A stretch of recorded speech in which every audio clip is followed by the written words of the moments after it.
நம்மளாம் யோசிச்சு கூட பார்க்க முடியாத அளவுக்கு கொரோனா பரவி கொண்டிருக்கிறது ஒரு பக்கம். இன்னொரு பக்கம் நாம் நிற்பதும் நிர்மூலமாகாமல் இருப்பதும் கர்த்தருடைய கிருபை என்று பார்க்கிறோம். நம்முடைய பலன் ஒன்றும் கிடையாது, நம்முடைய இம்யூனிட்டி ஒன்றும் கிடையாது, நம்முடைய ஞானம் ஒன்றும் கிடையாது, நம்முடைய மருத்துவம் ஒன்றும் கிடையாது. கர்த்தருடைய கிருபை நம்மை ஜீவனோடு வைத்திருக்கிறது. அதுக்காக நாம் கர்த்தரை ஸ்தோத்திரிப்போம். அது மாத்திரமல்ல, இன்றைக்கு ஒரு புதிய செய்தி தொடரை தொடங்க இருக்கிறேன். பேதுருவின் நிருபத்திலிருந்து, முதலாவது பேதுருவின் நிருபத்திலிருந்து நாம் தியானிக்க போகிறோம். 1 பேதுருவில நாம் பார்க்கிற வேளையில முதலாவது அதிகாரம், முதலாவது வசனம் எப்படியாக சொல்லுகிறது?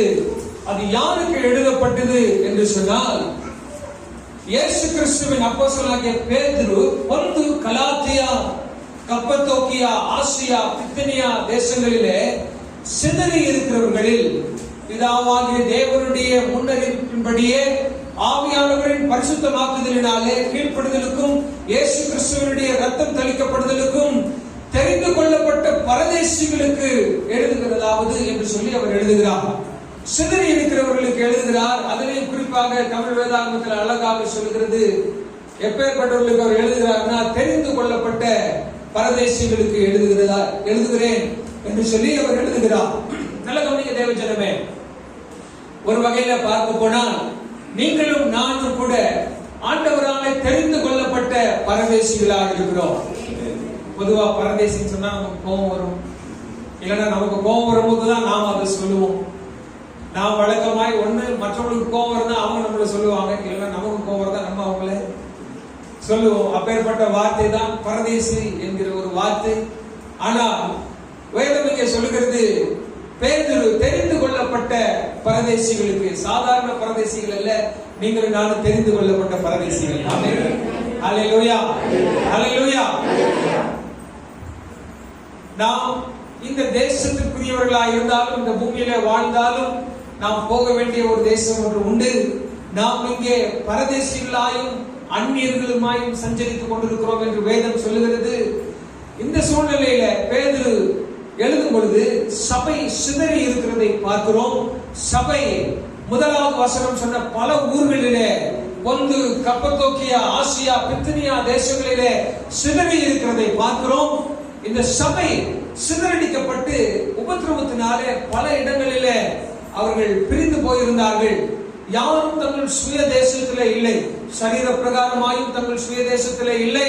அவர்கள் ஆவிக்குரிய ரீதியிலேயும் அவர்கள் பரதேசிகளாய் இந்த பூமியில வாழ்ந்து கொண்டிருக்கிறார்கள். எங்க பார்த்தாலும் உபத்திரவம், எங்கே பார்த்தாலும் நெருக்கம். நம்முடைய நாட்களிலே உபத்திரவம் இருக்கிறது என்று சொல்லி நாம் நினைப்போமே, ஆனால் இதை விட பல 100 மடங்கு அதிகமாய் ஆதி சபை உபத்திரவப்பட்டது. இந்த நிருபம் எழுதப்பட்ட நாட்களிலே பேதுரு இந்த சபைக்கு எழுதுகிற இந்த நாட்களிலே உபத்திரவம் மிகவும் கொடியதாக இருந்தது.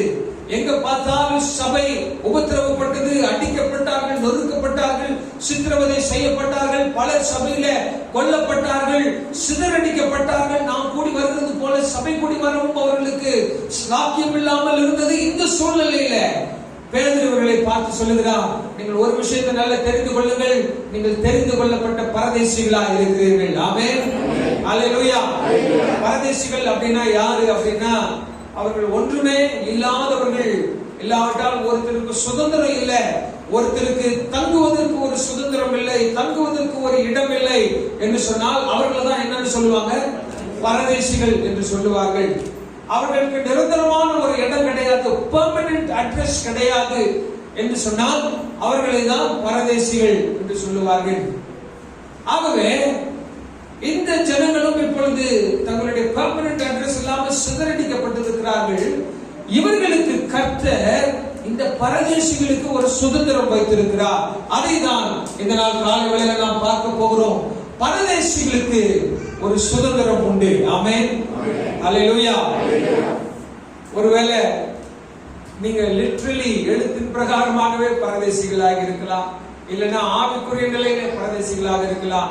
நீங்க யாராக இருந்தாலும் உங்களுக்கு ஒருவேளை இந்த பூமியில சுதந்திரம் இருக்கலாம், கொஞ்சம் சுதந்திரம் இருக்கலாம், அதிக சுதந்திரம் இருக்கலாம், இல்லைன்னா சுதந்திரமே இல்லாமல், அதாவது சுதந்திரம் சொன்னா ஃப்ரீடம் சொல்லல, நான் ஒரு ஆஸ்தியை குறித்து பேசுகிறேன். அவைகள் உங்களுக்கு இல்லாமல் இருக்கலாம். ஆனால் உங்களுக்கு பரலோகத்திலே ஒரு சுதந்திரம் உண்டு. ஹல்லேலூயா.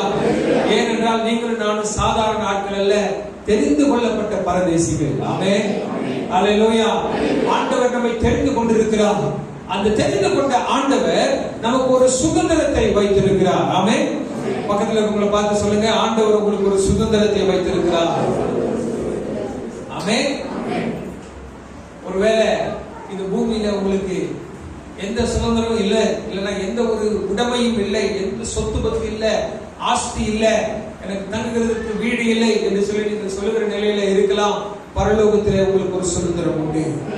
பரலோகத்திலே கர்த்தர் உங்களுக்காய் ஆயத்தம் பண்ணி இருக்கிற ஒரு அருமையான வாசஸ்தலம் உண்டு, அருமையான சுதந்திரம் உண்டு.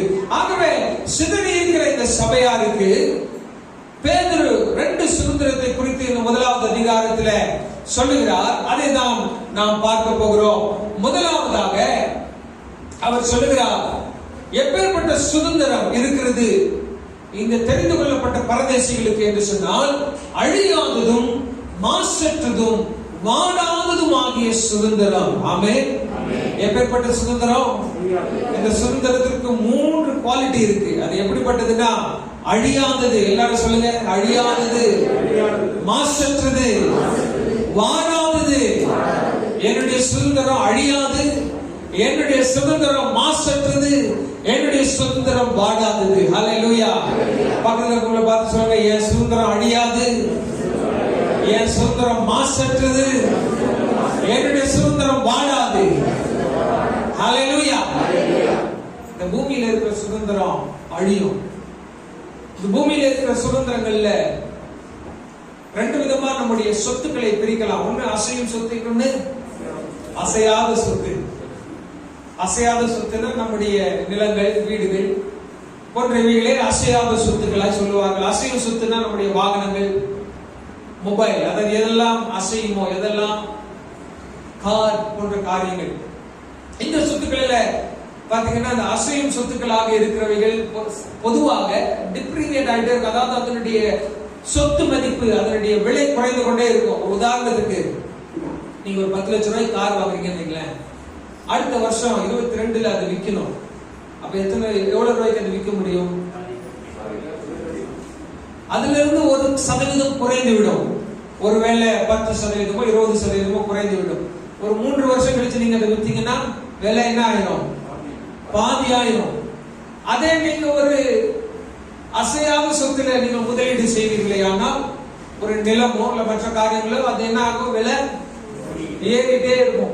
இன்றைக்கு 1 லட்சம் ரூபாய்னா அடுத்த வருஷம் அட்லீஸ்ட் ஒரு 10% அதிகரித்து 1,10,000 ரூபாய் என்கிற விதத்துல உங்களுடைய சொத்தினுடைய மதிப்பு இருக்கும். ஆனால் இந்த சொத்தினுடைய மதிப்பு வளர்கிற மதிப்பாக இருந்தாலும் தேய்கிற மதிப்பாக இருந்தாலும் இந்த எல்லா சொத்தும் ஒரு நாள் நிச்சயமாக அழிய போகிறது. ஒன்று இந்த சொத்தை விட்டு நாம கடந்து செல்லுவோம், இல்லைன்னா இந்த சொத்து நம்மளை விட்டு கடந்து செல்லும். இந்த பூமியில நீங்க எவ்வளவுதான் அழகா பார்த்து ஏக்கர் கணக்குல தோட்டம் துறவோட நீங்க வசித்து வந்தாலும், இல்ல இந்த பூமியில இருக்கிறதுலயே அழகான ஒரு ஸ்பாட்ல நான் ஒரு சைட் வாங்கி வீடு கட்டுகிறேன் என்று சொல்லி நீங்க சொல்லி கட்டினாலும், எவ்வளவு எழில் மிகுந்ததாய் இயற்கை அழகு மிகுந்ததாய் அந்த இடம் இருந்தாலும், ஒரு நாள் நிச்சயமாக இந்த பூமி அக்கினினாலே அழிக்கப்பட போகிறது. இந்த பூமியில நீங்கள் காண்கிற எல்லாம் அழியும். வேதம் அதை தான் நமக்கு சொல்லுகிறது. ஆமென். ஹல்லேலூயா. இந்த அழிந்து போகக்கூடிய உலகத்துல நம்மை சுற்றி காணுகிற எல்லாம் ஒரு நாள் மாயையாக, ஒரு நாள் தேவனுடைய வருகையில, கிறிஸ்துவனுடைய வருகையில அது உருகி போகிற வேளையில, இந்த பூமி வெந்து உருகி போகிற வேளையில எல்லாருடைய எல்லா சொத்துக்களும் அழிந்து போகக்கூடிய இந்த நிலையில வேதம் நமக்கு கொடுக்கிற சுதந்திரம் எப்பேற்பட்ட சுதந்திரம்னா, அது அழியாத சுதந்திரமா இருக்கிறது. ஹல்லேலூயா, ஹல்லேலூயா. அழியாத சுதந்திரம் அப்படின்றத விட இங்கிலீஷ்ல அது சொல்லுது imperishable. அப்படின்னா அதை யாரும் அழிக்க முடியாத சுதந்திரம். ஆமென். அழியாத சுதந்திரம்ங்கிறத விட அழிக்க முடியாத சுதந்திரம். ஆமென். ஹல்லேலூயா, ஹல்லேலூயா. ஏரோப்ளேன்ல பாத்தீங்கன்னா, அந்த ஏரோப்ளேன்ல ஒரு விபத்து நடக்குமே ஆனால் முதல்ல ஒரு பெட்டியை தேடுவாங்க. அந்த பெட்டி என்ன பெட்டி தெரியுமா? Black box. அந்த பெட்டியினுடைய பேரே கருப்பு பெட்டி. அந்த பெட்டியை தான் முதல்ல தேடுவாங்க. ஒரு விமானம் ஒரு கிராஷ் நடக்குதுன்னு வைங்களேன், ஒரு விபத்துக்குள்ளாகி அது உடைந்து ஏதோ ஒரு இடத்துல விழுது அப்படின்னா முதல்ல போய் தேடுகிறவர்கள் பல காரியங்களை தேடுவார்கள். யாராவது உயிரோடு இருக்கிறாங்களா, சர்வைவர்ஸ் இருக்காங்களான்னு பார்ப்பாங்க. இப்ப மத்தியில் முக்கியமாக தேடுகிற ஒரு விஷயம் ஒரு பிளாக் பாக்ஸ் ஒரு பொருளை தேடுவாங்க. ஏன்னா அந்த ஏரோப்ளேன் போய் எவ்வளவு வேகமாக போய் ஒரு மலையின் மீதோ இல்லைன்னா ஒரு தீ விபத்தினாலேயோ எப்படி அழிந்தாலும் அந்த பிளாக் பாக்ஸ் என்று சொல்லுகிற ஒரு பொருள் அழியாது. அது அக்கினினாலே அழியாது, அது மோதுகிறதுனால வருகிற இம்பாக்டாலே அழியாது, ஒருவேளை தண்ணீரில் விழுகிறதுனால மூழ்குகிறதுனால அழியாது. அந்த பிளாக் பாக்ஸ் எவ்வளவுதான் இந்த ஏரோப்ளேன் சுக்குநூறாக நொறுங்கி இருந்தாலும் அது மாத்திரம் அப்படியே இருக்கும். அதிலேதான் அவர்கள் அந்த ஏரோப்ளேன்ல கடைசியாக நடந்த அந்த சம்பவங்களையும் விபத்துக்கான காரணங்களையும் கண்டுபிடிக்கிறதுக்கு அந்த பிளாக் பாக்ஸை பயன்படுத்துவாங்க. நீங்க எல்லாரும் இந்த வார்த்தையை கேள்விப்பட்டிருப்பீங்க. அக்கினினாலே இது அழியாது, இது மோதுகிறதுனால இம்பாக்டாலே அழியாது, தண்ணீரினாலே அழியாது. எப்பேற்பட்ட காரியமும் முடியாத ஒரு பிளாக் பாக்ஸ் ஒரு ஏரோப்ளேன்ல இருக்குது. அது அக்கினி அழிக்க முடியாது, எதிரி அதை அழிக்க முடியாது, ஒன்றும் பண்ண முடியாது. அப்பேற்பட்ட காரியத்தை மனுஷன் தயாரிப்பானேயானால் தம்முடைய பிள்ளைகள், அதுவும் தெரிந்து கொள்ளப்பட்ட கர்த்தருடைய பிள்ளைகளாகிய உங்களுக்கும் எனக்கும் ஆண்டவர் ஒரு சொத்தை வைத்திருக்கிறாரு. அதை இந்த பூமியில இருக்கிற ஒருவரும் பறித்துக் கொள்ள முடியாது. ஆமென், ஹல்லேலூயா. ஒருவேளை பூமியில இருக்கிற சொத்தை மற்றவர்கள் முறைகேடு செய்து மோசடி செய்யலாம். ஒருவேளை உங்க வங்கியில இருக்கிற கணக்கு பணத்தை மோசடி செய்து யாராவது எடுத்துக்கொள்ள முடியும். ஒருவேளை நமக்கு இருக்கிற இந்த பல காரியங்களை முறைகேடுகளாலே மோசடிகளாலே மனிதர்களோ இல்ல திருடர்களோ மற்ற பல காரியங்களோ அதை அபகரித்துக் கொள்ள முடியும். ஆனால் ஆண்டவர் நமக்கு ஒரு சுதந்திரம் பரலோகத்தில் வைத்திருக்கிறார். அது அக்கினினாலே அழியாது, அது மனிதர்களாலே கெடுத்து போட முடியாது, சத்துரு அதை தொட முடியாது, ஒருவரால் அழிக்க முடியாத ஒரு சுதந்திரம் பரலோகத்தில் நமக்கு இருக்கிறது. ஹல்லேலூயா, ஹல்லேலூயா. அந்த சுதந்திரம் பாருங்க, அழியாதது. இரண்டாவது, அது மாசற்றது, அது வாடாதது, ஒருபோதும் வாடி போகாத மங்கி போகாத ஒரு சுதந்திரத்தை அவர் நமக்காக வைத்திருக்கிறார். அவர் அந்த சுதந்திரத்தை நமக்கு வைத்திருக்கிறாரே, அதை அவர் எப்படி சம்பாதித்தார் என்று பார்த்தா, ஒரு அப்பா சம்பாதித்து சேர்த்து வைத்து சுதந்திரத்தை பிள்ளைகளுக்கு கொடுப்பார்கள். நம்முடைய பரம தகப்பன் நாம் பரதேசிகளா இந்த பூமியில இருந்தாலும், நாம் ஒன்றும் இல்லாதவர்களா இருந்தாலும் நமக்கு ஒரு சுதந்திரம் வைத்திருக்கிறார். அதை அவர் எப்படி வாங்கினார், எப்படி சம்பாதித்தார் என்று பார்த்தா, வேத வசனம் சொல்லுகிறது, பேதுரு 1 அதிகாரம் 4வது வசனத்துல, இயேசு கிறிஸ்து மரித்தோரிலிருந்து எழும்பினதினாலே அவர் அழியாததும் மாசற்றதும் வாடாததுமாகிய சுதந்திரத்திற்கு ஏதுவாக ஜீவனுள்ள நம்பிக்கை நமக்கு உண்டாகும்படிக்கு தமது மிகுந்த இரக்கத்தின்படியே நம்மை மறுபடியும் ஜெனிப்பித்தார். ஹல்லேலூயா. வசனம் என்ன சொல்லுது அப்படின்னா, ஆண்டவர் நமக்கு இந்த சுதந்திரத்தை, இந்த அழியாததும் மாசற்றதும் வாடாததுமான சுதந்திரத்தை அவர் எப்படி வாங்கினார் என்றால், அவர் மரணத்தினாலே, அவர் மரித்து உயிர்த்தெழுந்ததினாலே அந்த அழியாத மாசற்றதுமான அந்த சுதந்திரத்தை நமக்கு வாங்கி வைத்திருக்கிறார். கரங்களை வைத்து சொல்லுவோமா? தேவஜனமே, ஒரு நாள் நீங்கள் நானும் அந்த அழியாத நகரத்திற்கு போக போகிறோம். அந்த அழியாத மாசற்ற வாடாத ஒரு ஊருக்கு போக போகிறோம். வாடாத ஒரு சுதந்திரத்தை கர்த்தர் நமக்கு வைத்திருக்கிறார். அது எப்படி பாசிபிள் ஆச்சு, எப்படி அது சாத்தியமானது என்றால், அவர் உயிர்த்தெழுந்ததினாலே அவர் நமக்கு வாசலை திறந்து வைத்தார். ஹல்லேலூயா, ஹல்லேலூயா. கிறிஸ்துவின் உயிர்த்தெழுதலின் வல்லமையினாலே அவர் என்ன செய்தார் என்றால், உயிர்த்தெழுதலின் முதல் பெயரானவராய் கிறிஸ்து மாறினார்.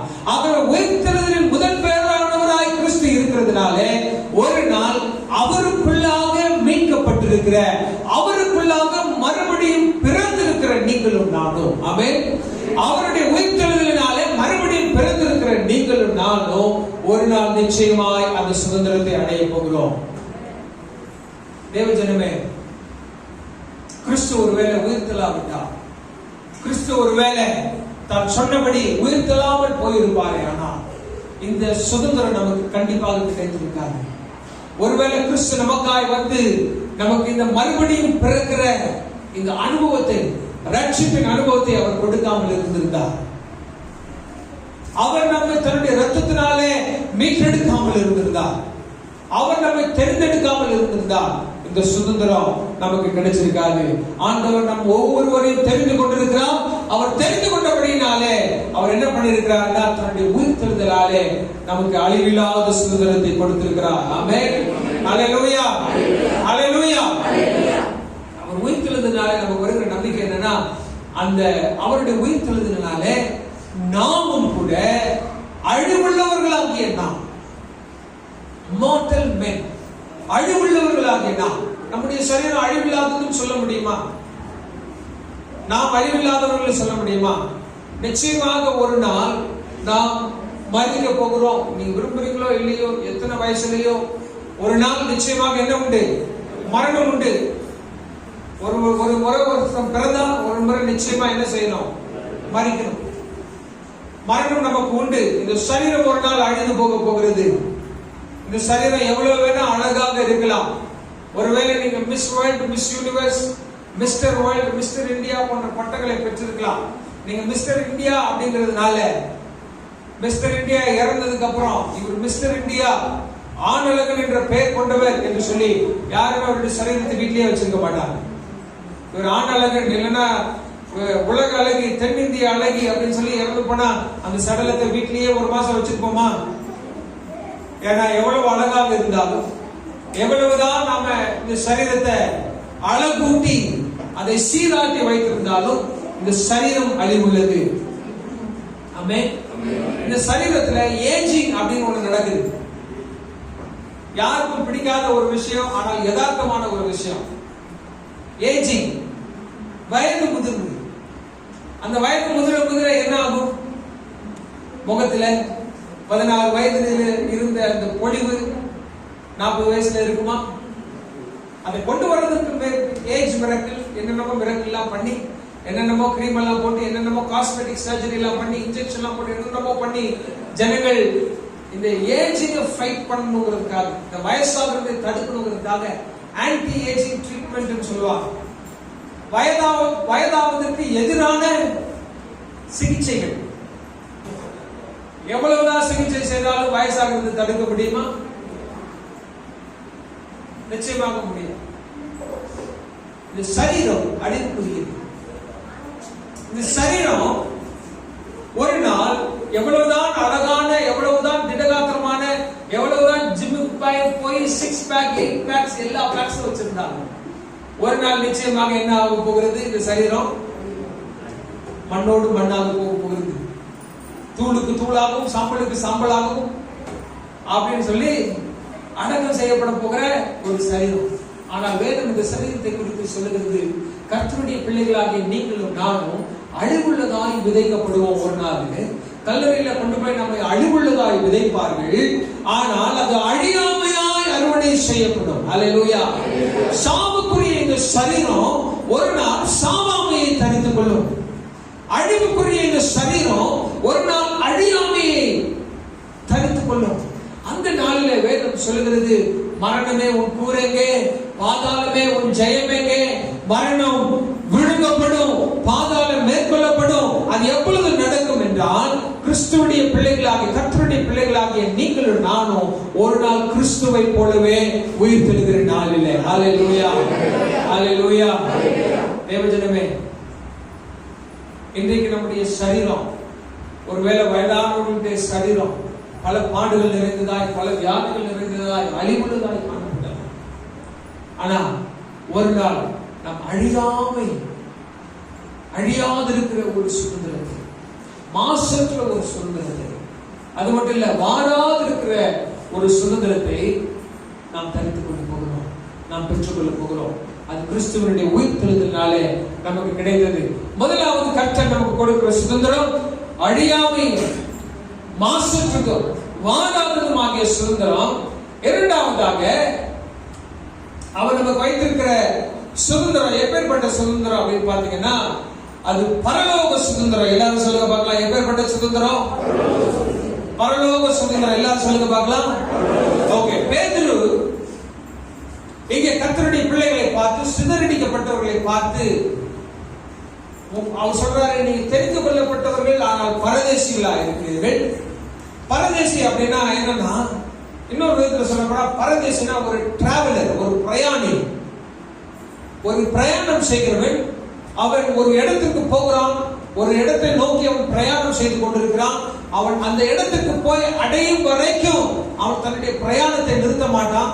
அது வரைக்கும் அவன் பல ஊர்களை கடந்து செல்வான். உதாரணத்துக்கு சொன்னா, நீங்க இங்க இருந்து சென்னைக்கு போறீங்க, வழியில என்னென்ன ஊர் வரும்? நீங்க ரயில்வே ஸ்டேஷன்ல போய் ட்ரெயின் ஏறுறீங்க, ஈஸ்ட் ஸ்டேஷன்ல போய் ஏறுறீங்க. ஈஸ்ட்ல ஏறணும்னு வரிசையா என்னென்ன ஊர் வரும்? அடுத்து கேரளம், ஒயிட்ஃபீல்டு, அப்புறம் கரணம்பேட்டு, பங்கார்பேட்டு, ஜோலார்பேட்டு, அப்புறம் அப்படியே பெட்டு பெட்டு பெட்டுன்னு வந்து காட்பாடி, அரக்கோணம், ஆவடி, அப்படியே போனா ஆவடி போனாலும் நம்ம போய் சென்னை வந்துட்டோம். இத்தனை ஊர்களை நாம் கடந்து சொல்லுவோம். ஆனா எந்த ஊருக்குரியவர்களும் நாம் அல்ல, எந்த ஊரும் நமக்குரியது அல்ல. நம்முடைய டெஸ்டினேஷன் ஒன்று உண்டு, நாம் போய் சேர வேண்டிய ஒரு சுதந்திரம் ஒன்று உண்டு. அந்த ஊரை நோக்கி நாம் பிரயாணப்பட்டு கொண்டே இருக்கிறோம். ஆகவே இந்த தெரிந்து கொள்ளப்பட்ட பரதேசிகளுக்கு அப்போஸ்தலனாகிய பேதுரு சொல்லுகிறார், நீங்க உபத்திரவப்படுறீங்க, சிதறடிக்கப்பட்டிருக்கிறீங்க, பல பாடுகள் உங்களுக்கு இருக்கிறது. இந்த பாடுகளின் மத்தியில கர்த்தர் உங்களுக்கு அழியாமல் சுதந்திரம் கொடுக்கிறபடினால உங்களுக்கு there is something that you have. ஒரு விஷயம் உங்களுக்கு இருக்கிறது. என்னன்னு பாத்தீங்கன்னா 4வது வசனம் சொல்லுகிறது, உங்களுக்கு ஜீவனுள்ள நம்பிக்கை உண்டாயிருக்கிறது. ஹalleluya, ஹalleluya. பக்கத்துல இருக்கவங்கள பார்த்து சொல்லுங்க, உங்களுக்கு ஒரு லிவிங் ஹோப் இருக்கு, உங்களுக்கு ஜீவனுள்ள நம்பிக்கை இருக்கிறது. ஆமென், ஹalleluya. தேவஜனமே, உங்களுக்கு எனக்கும் ஒரு நம்பிக்கை ஒன்று உண்டு. நம்முடைய பிரயாணத்தை குறித்து, நம்முடைய மீட்பை குறித்து, நம்முடைய வாழ்க்கை குறித்து ஒரு நம்பிக்கை உண்டு. அந்த நாட்களிலே கிறிஸ்துவின் நிமித்தமாய் சபை அதிகமாய் நெருக்கப்பட்டது, அதிகமாய் உபத்திரவப்பட்டது. ஒவ்வொரு நாளும் அடிக்கப்பட்டார்கள், அரசாங்கத்தினாலே உபத்திரவப்படுத்தப்பட்டார்கள். ரோம அரசு அவர்களை மிகவும் கடினமாய் கையாண்டது. இந்த சூழ்நிலையில ஜனங்கள் சிதறி இருக்கிறார்கள். தங்கள் சொந்த ஊர்களை விட்டு ஓடி போய் எங்கேயோ பஞ்சம் பிழைக்கலாம் என்று சொல்லி இருக்கிறார்கள்.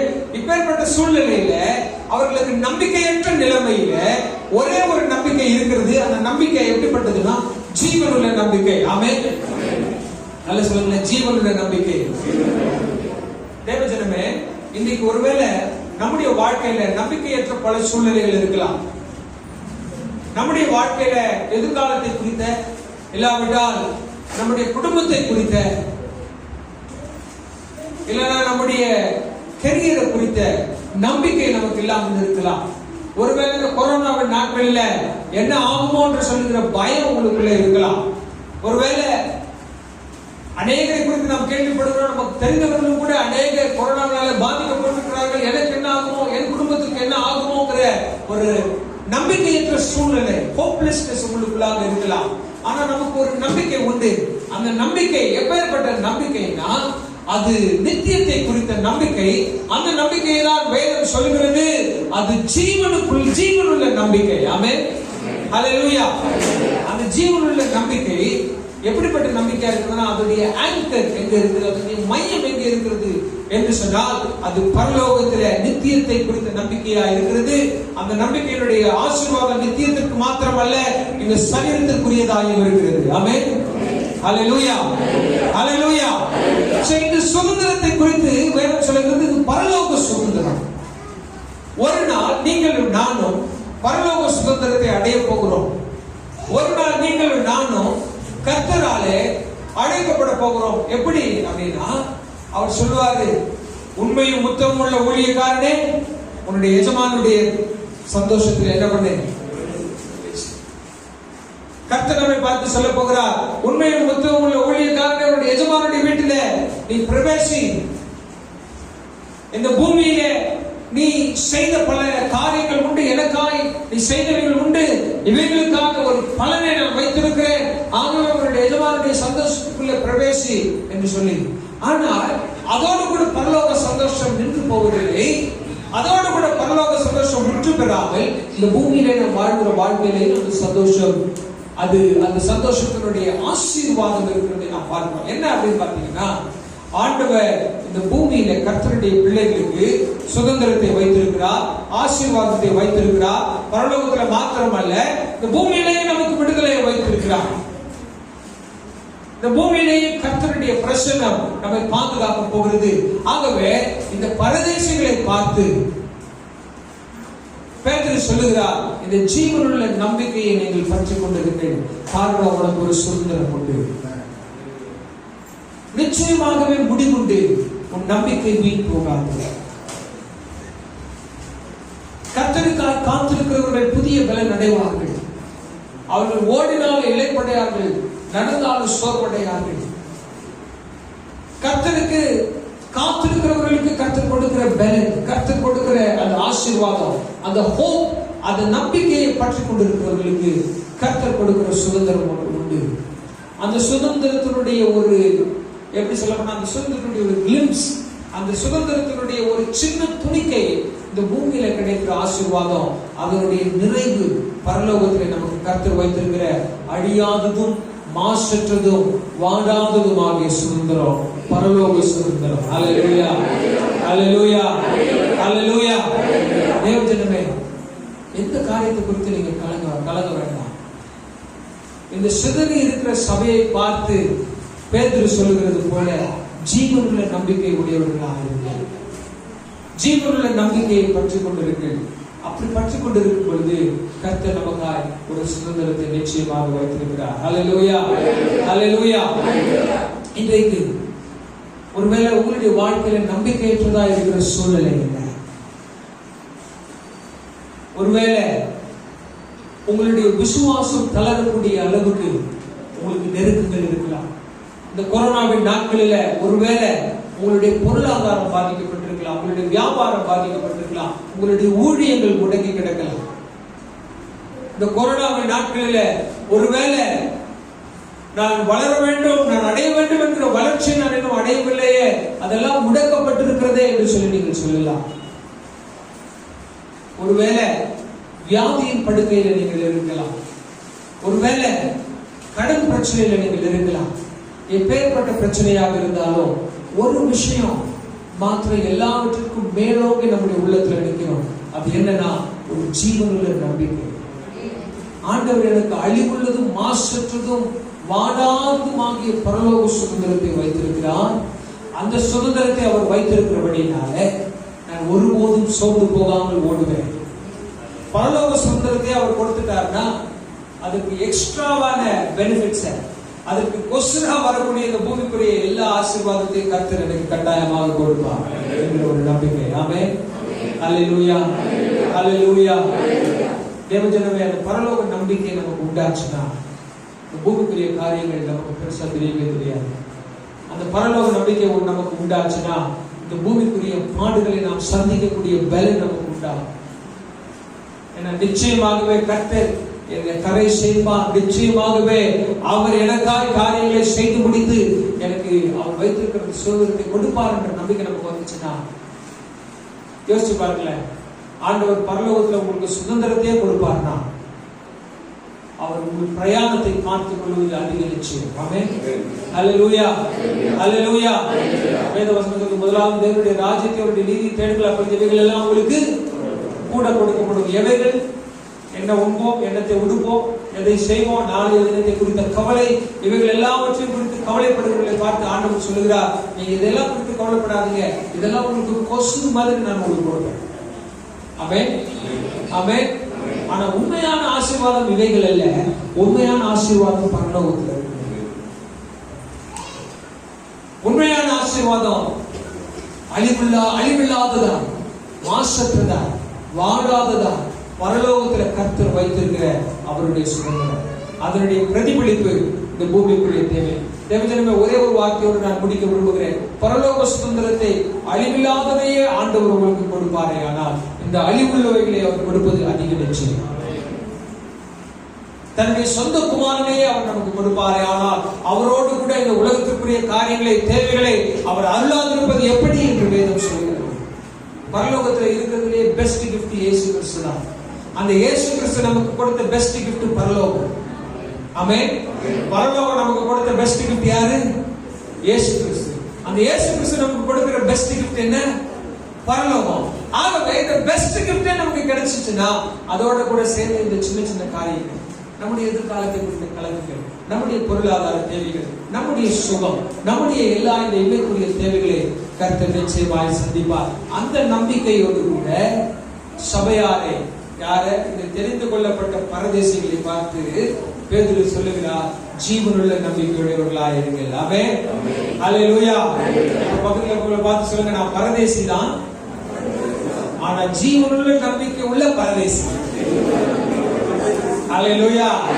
ஹல்லேலூயா. சாதாரண பரதேசி இல்ல, ஹோப்ஃபுல், நம்பிக்கை உள்ளவர், எதிர்காலத்தை குறித்த நம்பிக்கை உள்ளவர், பரலோக நம்பிக்கை உள்ளவர். நான் பரதேசி தான், ஆனா ஜீவனுள்ள நம்பிக்கை உடையவர், நான் தெரிந்து கொள்ளப்பட்டவர். கண்களை மூடி நாம் ஜெபிப்போம்.